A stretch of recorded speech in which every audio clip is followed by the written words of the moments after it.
sport as a woman. And now Mark Johnson proving himself to be one of the greatest champions in the history of the bantamweights. Definitely. Beyond a shadow of a doubt. I think he's going to unload his arsenal in this last round. He definitely want to finish strong. He's going to finish strong, but he's got to be careful because he's taking on a young man who is not going to give up. You've seen it throughout these 9 rounds, and now going on to round number 10. Look at Mark. Mark is having fun in there. He's playing. This guy reminds me of Paez back in the day. Jorge Paez. You talk about a gentleman who's a clown prince of boxing. He could get it done. They kind of favor too. I think he's wondering, Mark is wondering what's holding him up. Mark said he's crazy. He's crazy. This guy won't go down for nothing. Yeah. But Mark wants to finish strong this fight. He wants to put on a good show for the folks here in his homeland, the D.C. area. Mark Too Sharp Johnson. He is a legend, not only in D.C., but around the world, and a pleasure to work with. And I tell you what, he has a career as a boxing analyst. He sure does. Once he's done. He sure does. He's very, very good at it. And you, Ronnie, and Mark together definitely feed off each other. Definitely feed off each other. Well, you know, I have to admit, I've only worked with Antonio once, and we got to make a pretty good team, too, Krause. Absolutely. Absolutely. One take tall, but that's And I tell you what, the brother can dress it down. What you got on? Now is this Antonio Tarver design suit? I mean, the cufflinks, the whole, the gold, the silver? I call this my Jay Leno suit. This is when we made our national appearance on Jay Leno. All right, let's get back to the action here as we're watching history in the making. One of the greatest fighters of all of our times. He was the first African-American to win the super flyweight. Junior bantamweight, the flyweight titles. I'm talking Mark Too Sharp Johnson. And Villalobos is still trying, running after Mark, trying to knock him out with everything that he's got. That's all it's going to take right. if he's going to win. It would take a knockout because I don't see it any way that he wins this fight by decision. Absolutely, absolutely. Mark has definitely outclassed Villalobos in every round. I think the only way Mark Too Sharp gets knocked out in this round, he's going to have to close his eyes, and Villalobos is going to have to close his at the same time. As long as Too Sharp can see, I think he's going to be all right. All right. All right, that's the end of the fight. It should be pretty academic. I've got Mark Too Sharp Johnson as the winner. And there he is. He'll tell you he didn't look as good as he wanted to look, but he got the job done. But now he can look forward to bigger and better things, and that's what it's all about. Because of the simple fact that we're on the air live, pay-per-view, and it's a great show. I tell you what, it's been Raging TV. It's been a lot of fun. We've had a great crowd on hand to see Laila Ali against Nikki Eflon. Coming up in a few minutes. Hopefully we can show you some replays of that fight. And there he is, Mark Too Sharp Johnson, looking for his 44th win as a professional. And it's just a matter of getting the official scorecard from Henry Discombobulating Jones. Mark. And this was definitely a good tune-up for him. Oh, it was definitely a good tune-up. It was an opponent who wasn't going to take no for an answer. No. And the thing about it is that you want someone who's going to come to fight. You want someone who's going to put forth the best effort as they possibly can anytime they're in the ring. All right, let's take a look at the final round flurry of this fight.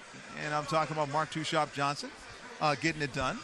And Too Sharp was outstanding in what he was doing. I mean, every time he turned around, Too Sharp was throwing the combinations, and he couldn't get it done. And he couldn't get it done the way he wanted, but when it was all said and done, Mark Too Sharp Johnson just didn't look good when you saw him in the ring. Mark Too Sharp Johnson didn't have the type of night that he wanted to have, but then again, it was a night that Mark Too Sharp Johnson won very easily.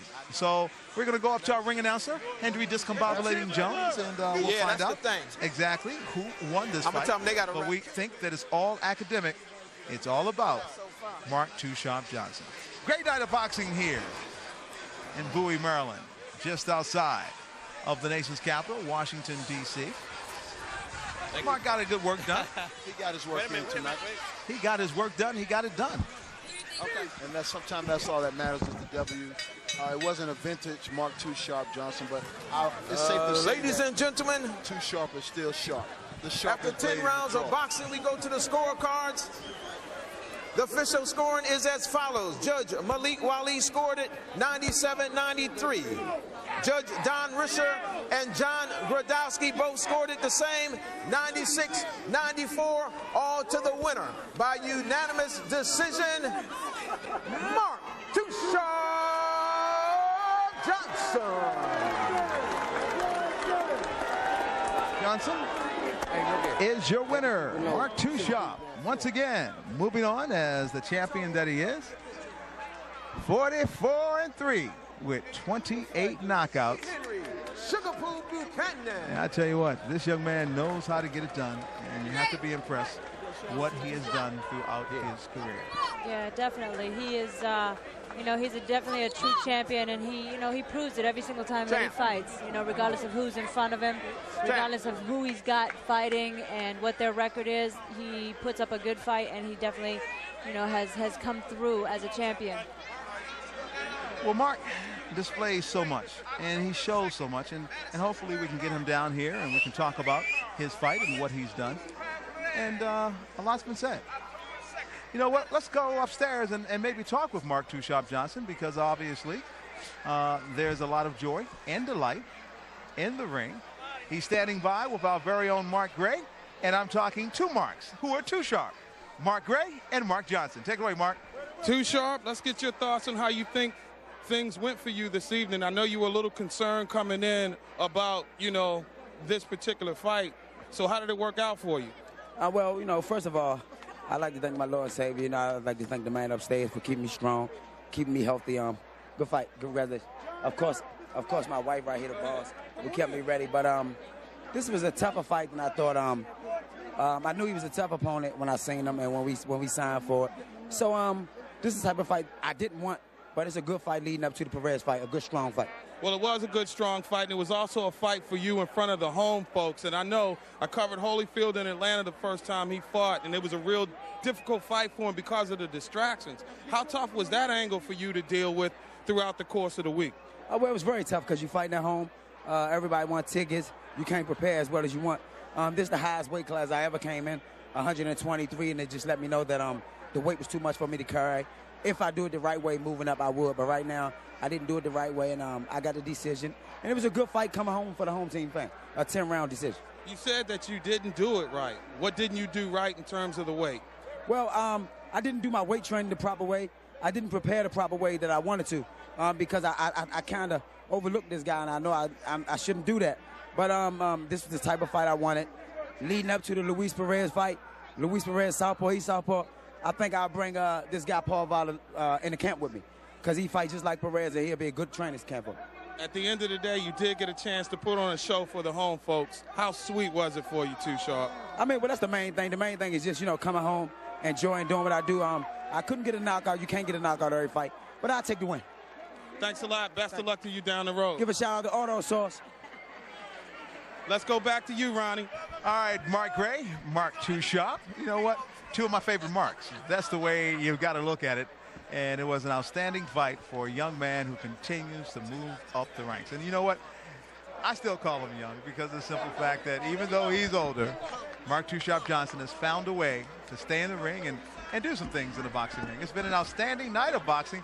And guess what? Just when you think the rain wouldn't rain anymore, it started to rain. But we got in out two big fights of the night. You know what? Mark Too Sharp Johnson just got finished fighting. But Mark Gray had an opportunity to talk to the lady who got dropped 4 times by Laila Ali.